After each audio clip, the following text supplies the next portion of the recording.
Today is December 2nd, 2022. 2022 since our Lord's birth. So, overnight, statistically speaking, holding something overnight requires more thinking. And what I've noticed is that when I hold something overnight, oh, that's interesting.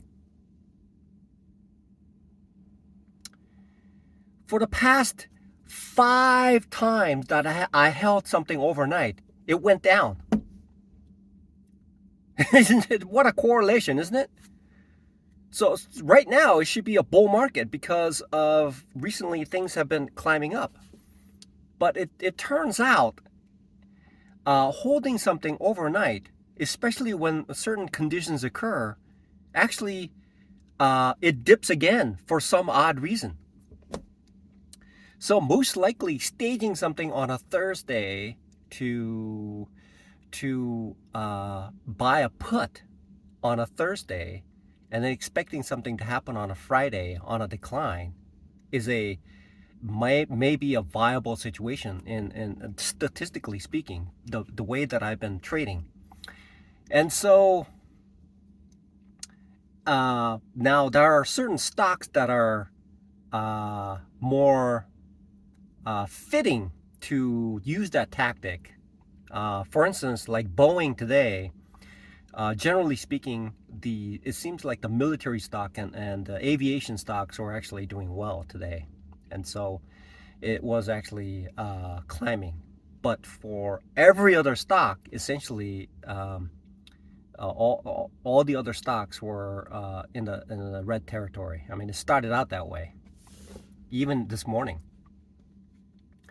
So what happens is that normally overnight occurs because, let's say, in this particular situation that happened to me, just recounting the 5 times that I held overnight.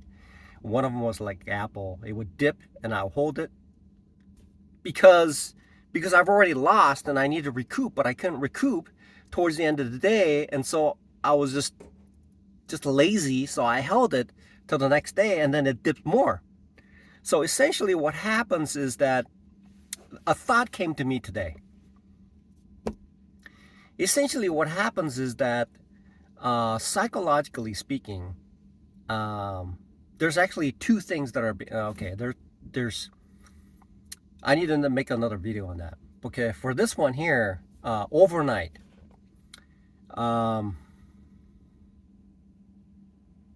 Overnight trading, holding something overnight has been a problem for me. So there's more thinking that's required. There's more logistical thinking that I need to do in order to hold something overnight. It's viable, but right now I am a day trader and I need to make money using day trading methods, and I cannot deviate from that because I have loose change around.